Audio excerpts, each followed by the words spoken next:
Unanalekolea, unanalekoa, unanalekolea, unanalekoa, unanalekolea, unanalekoa.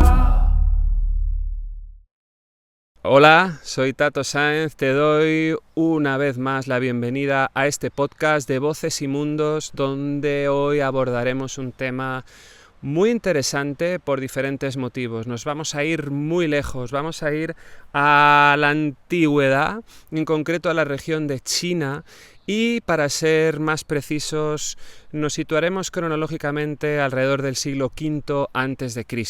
Si hablamos de una cultura como la china, sabemos que están muy vinculados a todo tipo de ceremonias, incluso hoy en día, ¿de acuerdo? ¿Qué significa viajar hasta el siglo V antes de nuestra era? Pues significa que nos podemos hacer una idea del nivel de interés que existía por las ceremonias, por los ritos, los rituales dentro del pueblo y de la sociedad de la época. La China clásica abarca dos periodos específicos. Uno se conoce con el nombre de el periodo de la primavera y el otoño, y el otro el periodo de los reinos combatientes. Fue una época de mucha convulsión a nivel social, hubo guerras, conflictos y demás, pero fue una época muy importante desde el punto de vista del pensamiento, de la cultura, de la literatura. Se conoce como la época de oro de la antigüedad en China.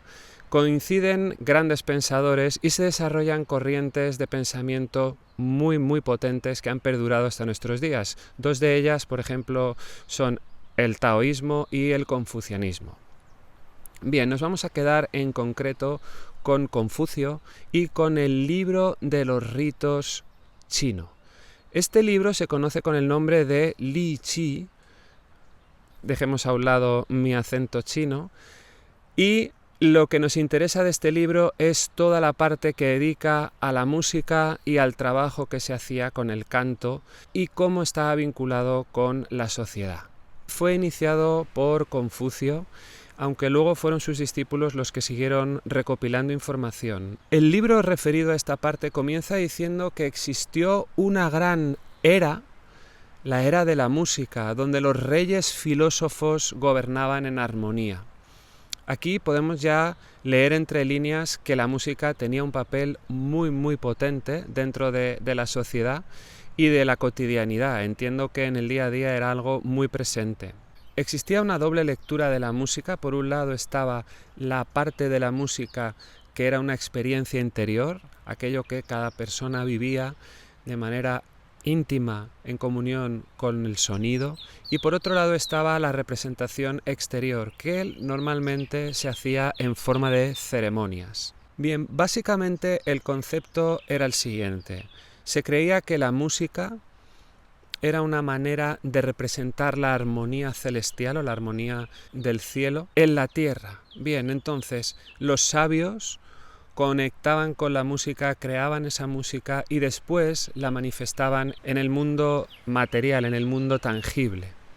Se consideraba que cuando los sabios eran capaces de traer de lo más alto, a través de esa experiencia interior y de ese viaje, la música y ponerla al servicio del pueblo, el cielo escuchaba esos esfuerzos y se comunicaba a través de la manifestación de la abundancia, ¿no? Se creía que cuando las ceremonias estaban bien ejecutadas, cuando la música hacía justicia a esa armonía celestial que bajaba por inspiración divina, esto tenía una representación directa en miles de cosas. Para empezar, un mayor crecimiento en los árboles, una mayor salud en los animales, un clima mucho más calmado y mucho más acorde a las necesidades del pueblo, etcétera, etcétera.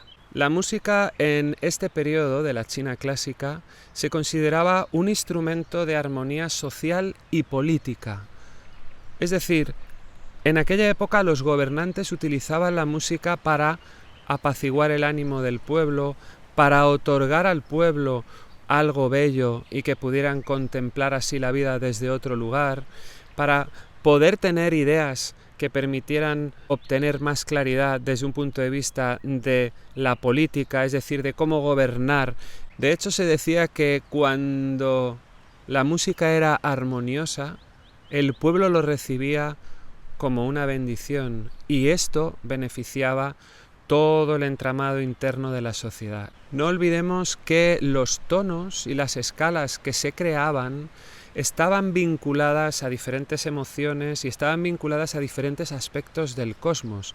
Por ejemplo, esas escalas y esos tonos estaban relacionados directamente con las emociones de los seres humanos y permitían regularlas. Una de las funciones más interesantes que tenía también la música era la función educativa y moral, es decir, se llevaba a cabo como parte de la educación. No es que fuera una asignatura como hoy en día podemos encontrarnos en la educación normal, ¿no? Reglada, sino que a través de la música se explicaban conceptos, a través de la música se comprendía básicamente el mundo, ¿no? Estaba relacionada con la naturaleza, estaba relacionada con la religión, etcétera, etcétera. ¿Qué pasa con el canto? Bueno, desde el punto de vista del confucianismo, el canto era considerado la forma más elevada de comunicación con lo sagrado. El canto formaba parte directa de todos los ritos ancestrales. Se creía que a través del canto podías entrar en comunión y en contacto con los espíritus. De hecho, por eso está tan presente el canto en todas las ceremonias. Es un medio para conversar con los ancestros, es un medio para conversar con el cielo y es un medio para obtener información valiosa. Había unos ritos, los ritos de los sacrificios, donde se hacían ofrendas a los ancestros. Bien, según este libro, ahí es donde el canto tenía un protagonismo absolutamente total. Eran ritos que se llevaban a cabo mientras se estaban cantando y entonando canciones para comunicar con esos espíritus, con esos ancestros y con el cielo, ¿no? También es importante destacar que todo lo que se consideraba canto ritual era, por lo general, ejecutado por un coro. Todas las voces cantando en armonía para producir una representación, una vez más, del cielo en la tierra. Estaba muy relacionado también con la danza, generalmente iban acompañados de danzas y luego en muchos casos estaban vinculados a textos poéticos. Se cuidaba muchísimo la forma, se cuidaba muchísimo el contenido y se cuidaba muchísimo la estética. Esto nos da una idea de hasta qué punto era importante todo el tema de las ceremonias. Estaba muy presente. De hecho, había algo muy curioso, ¿no? Y es que no se buscaba que un cantante hiciera una exhibición de su técnica vocal y que se pusiera en comunión. No.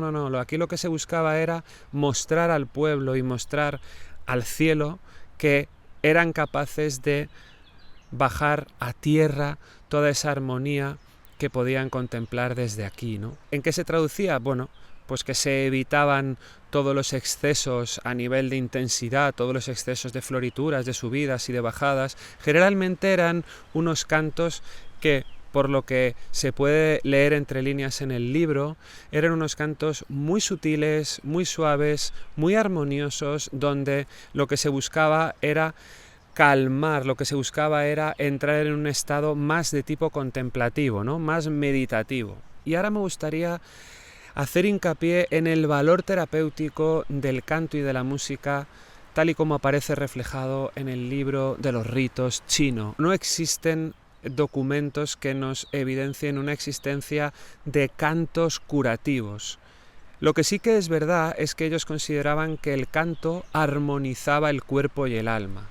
De aquí nos conectamos con los mismos conceptos, aparecen una y otra vez a lo largo y ancho del mundo durante miles de años y todos coinciden en el mismo punto. El canto es una forma de armonizar el cuerpo, de armonizar el alma y al fin y al cabo de estar alineado con lo que realmente somos, ¿no? Con nuestra propia esencia. Existía una práctica súper curiosa y que consistía en lo siguiente. Se creía que a través del canto, entonando unas determinadas melodías de una determinada forma, se conseguía purificar el cuerpo y el alma. Esto es algo realmente interesante porque pone en relación, por un lado, la parte física y por otro lado, la parte más de tipo energética. El acto sencillo de cantar nos provoca una recarga de energía, se alteran los niveles químicos del cerebro y esto provoca una aparición de las hormonas de la felicidad que nos dan un subidón de energía total y absolutamente tangible y real. Fijaros que estamos hablando del siglo V antes de nuestra era y que aquí ya lo contemplaban. Era una de las prácticas, era una práctica ritual que consistía en la purificación. Y con respecto a la energía, existía la concepción de que era a través del canto cómo se purificaba también o cómo se limpiaba la energía del lugar, ¿no? Entiendo que si se estaba llevando a cabo un sacrificio o un ritual de este tipo dentro de un templo, estos cantos favorecían para limpiar toda esa energía. Es decir, esto también se tenía en cuenta. Podemos entonces concluir que el libro de los ritos chino nos deja muy claro que había un vínculo directo entre la música y el canto con el ámbito terapéutico. Nos dice que la música purifica el alma, ordena las emociones y equilibra el cuerpo. Me despido diciendo que la voz es el canal inmanente que tenemos para trascender. Ha sido un placer, no olvides suscribirte, aquí te dejo el enlace y un fuerte abrazo. Nos vemos en el siguiente episodio.